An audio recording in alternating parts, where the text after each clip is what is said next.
Kyaddaaki omukyala amanyiddwa nga Joan Lule avuddeyo mwattu n'abanga ayogera ku nsonga y'okuba nti Muhoozi yali amuganzizzaako. Ffenna tumanyi nti essaawa zino ku bigenda mu maaso mu ggwanga erya Uganda, omukulu Gen Muhoozi bagezaako okuba nga bamuteekateeka okubeera nti yasikira taata we Gen Yoweri Tibuhaburwa Museveni. Naye ate mu mbeera eyo waliwo emize egigenda givaayo bannayuganda abamu gye baali tebamanyi ku mukulu ono.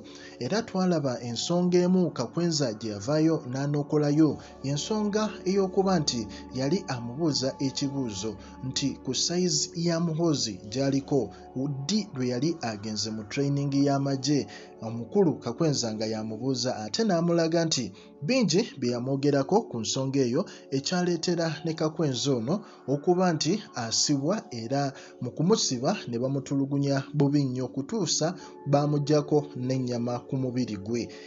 N'embeera eyo sitole eyo mwenna mugimanyi, era ng'essaawa zino gy'ali yafuluma eggwanga erya Uganda era ali mu nsi nga Germany. Era mu mbeera eyo yavuddeyo ne ku mukutu gwe ogwa Twitter n'abanga alabula n'agamba nti akomawo olw'ensonga nti Twitter ye baali bagiblockinga, naye kati yakomyewo era n'asuubiza n'agamba nti kaalabe wakati wa peeni oba ekkalaamu n'emmundu ki ekinaasinga. Omukulu Kakwenza asuubizza okuzuukusa olutalo ssematalo. Naye ate omukyala ono amanyiddwa nga Joan Lule, omukyala ono nga naye yaliko omukozi wa TV ng'era yali akola n'omukyala omu amanyiddwa nga Sheilah Nduhukire. Ababiri bano amawulire emabega kaawo gaali galaga nti omukulu Gen Muhoozi Kainerugaba bonna baali bantu be ab'ebbali. Ffenna tumanyi nti Muhoozi musajja mufumbo eri mukyala we, era nga mukyala we yoyo omukyala oba omwana wa Sam Kuteesa.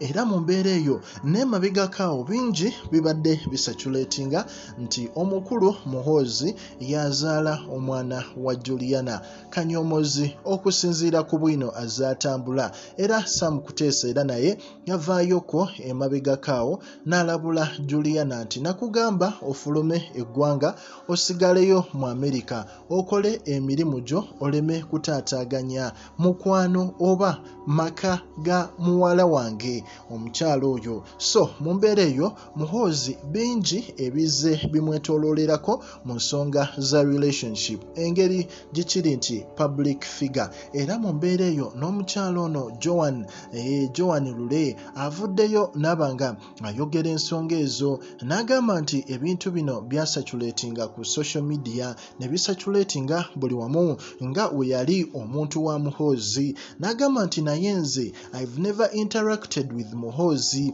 neither have I romantically entangled with him.